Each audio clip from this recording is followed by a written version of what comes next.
The Judicial Services Commission is continuing to hold interviews for senior members of the judiciary in Midrand today. 24 vacancies need to be filled in the superior courts. Commissioners have decided on some names that they will forward to the President for his consideration, detailing experiences of being a black judicial officer during the height of the most brutal years of the apartheid regime, as well as participating in transforming the racial profile of the judiciary. These are some of the key themes that two candidates have had to answer to in the Judicial Service Commission's Gauteng High Court interviews. The JSC is interviewing candidates in Sandton to fill 5 vacancies in that division. Our reporter Tumaole Mohlaoli has been monitoring these developments. Tumaole, very good afternoon to you. Tough questions have been posed, and of course one's experience, one's past and one's present is very relevant when it comes to deciding who fills those 5 key positions.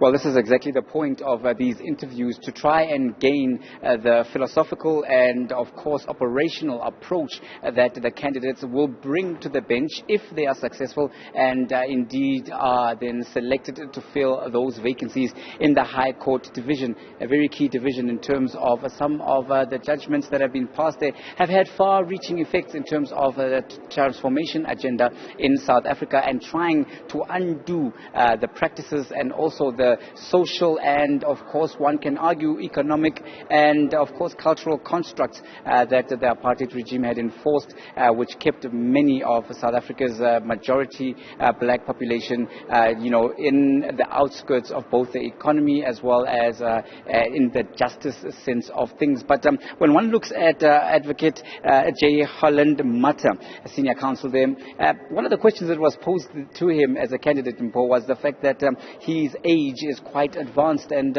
when they asked why it had taken him so long to come forward and whether he thought this was a consideration, he said that the ageism question was something that he felt was null and void, because in terms of his approach and experience, he feels that he is a candidate that is still capable and a candidate that has proven himself in terms of work both inside the judiciary and also in terms of being a proactive member in transforming society. When asked specifically by the commissioners what he had done to transform that society, he talked about trying to include black candidates into the bar and giving them that experience in terms of giving them mentorship, in terms of also taking time out of his own busy schedule to try and guide them in terms of writing judgments, the correct way to write judgments, and trying to show that there is improvement in the way that they presented those judgments. He gave a few examples, but then he was also quizzed in terms of why it seems that as if over the years that he had been practicing as an attorney and running his practice as well as acting on the bench, he had not done enough to try and transform the judiciary in terms of empowering women.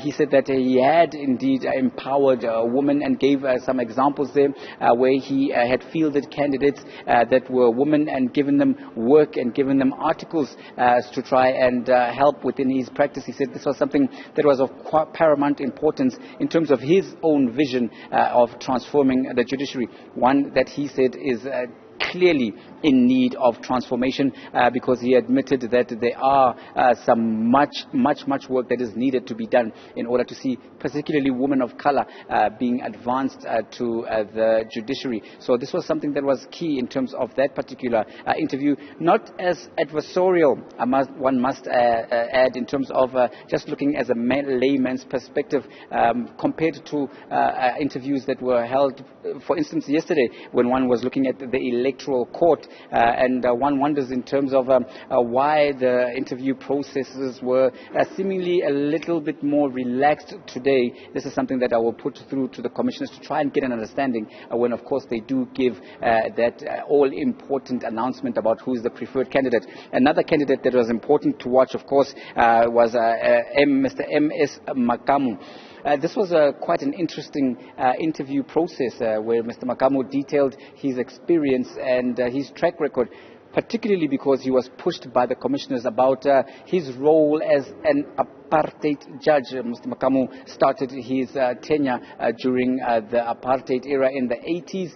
He sat on very many cases that would have seen activists and anti-apartheid struggle activists brought before the courts during the height of the most draconian crackdown on the anti-apartheid movement by the then apartheid state. And he said that, of course, it was impossible as a member of the judge not to go along with what the prescripts of the law at the time in terms of opposition, particularly to the anti-apartheid movement. However, it was wiser to work from the inside and try and beat the system with its own weapons. So this is how he responded to that criticism, and he listed a couple of instances where he assisted actively the activists that were coming through. In fact, he name-dropped, and one late Collins Chabane came up and he listed the relationship that they had, saying that he himself had intended to skip the country and go into exile to further the liberation struggle, but was advised by the late